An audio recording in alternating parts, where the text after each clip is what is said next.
ہلاک کر دینے والی چیز ہے۔ آرزو کا پیدا ہو جانا، حتیٰ کہ آرزو تو آرزو رہی، وسوسے کے پیدا ہو جانے پر بھی پکڑ نہیں ہے اگر اس کی اتباع نہ کی جائے۔ صحابہ نے حضور سے عرض کیا، حضور ہمیں ایسے وسوسے آتے ہیں کہ اگر ہم بیان کر دیں تو قتل کر دیے جائیں۔ اتنا غلیظ خیال بعض اوقات انسان کے دل کی تختی پہ آتا ہے، دماغ کی سکرین پہ ابھرتا ہے۔ تو فرمایا کہ تم کیا کرتے ہو؟ تو انہوں نے کہا کہ ہم اس کو جھٹکنے کی کوشش کرتے ہیں۔ جب اس طرح کا کوئی خیال آتا ہے تو بندہ اس کو جھٹکتا ہے، دور کرتا ہے، اور بندہ خوف زدہ ہوتا ہے اور اللہ کی پناہ میں آتا ہے، اور اس کی ایک حالت ہوتی ہے۔ تو اس حالت کا انہوں نے ذکر کیا کہ ہم تو پھر یہ کرتے ہیں۔ تو فرمایا کہ ذالک صریح الایمان، یہ تمہارے واضح ایمان کی علامت ہے کہ اس وسوسے کے بعد جو تمہاری طبیعت میں بے چینی اور بیزاری پیدا ہوئی، اور اس کو دھکیلنے کے لیے، اس کو خیال سے ہٹانے کے لیے، اس کو تصورات سے دور کرنے کے لیے جو تم نے کوشش کی، یہ تمہارا ایمان تھا جو کھڑا ہوا، اور تم اس سے بچنے کی کوشش کرتے ہو، تو یہ تمہارے ایمان کی علامت ہے۔ تو خالی وسوسہ اگر کتنا ہی غلیظ کیوں نہ ہو، اگر اس وسوسے کو خیال کا حصہ بنا کے اس سوچ کو لذت کا سبب نہ بنا لیا جائے، حتیٰ کہ غیر محرم کے اوپر آپ کی نظر پڑ گئی، تو فرمایا النظرۃ الاولی لک والثانیۃ علیک، جو پہلی نظر تجھے حاصل ہوئی تو وہ تیرے لیے ہے، لیکن اگر تو نے نظر کا تتبع کیا اور پھر تیری نظر نے دوبارہ پیچھا کیا تو وہ تیرے اوپر وبال بن جائے گی۔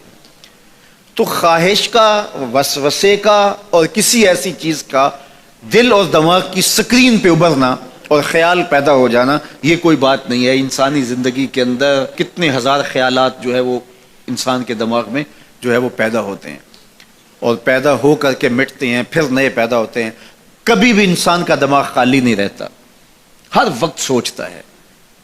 آپ اگر یہ طے کر لیں کہ میں کچھ نہیں سوچنا، تو یہ سوچ رہے ہوں گے کہ میں کچھ نہیں سوچنا۔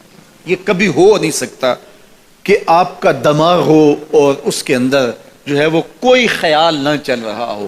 ہزاروں لاکھوں خیالات کا ایک ہجوم گزرتا ہے، تو انسان کا دل، دماغ اس طرح بھاگتا ہے۔ آپ اچھے لوگوں میں رہیں گے تو خیالات پاکیزہ ہوں گے۔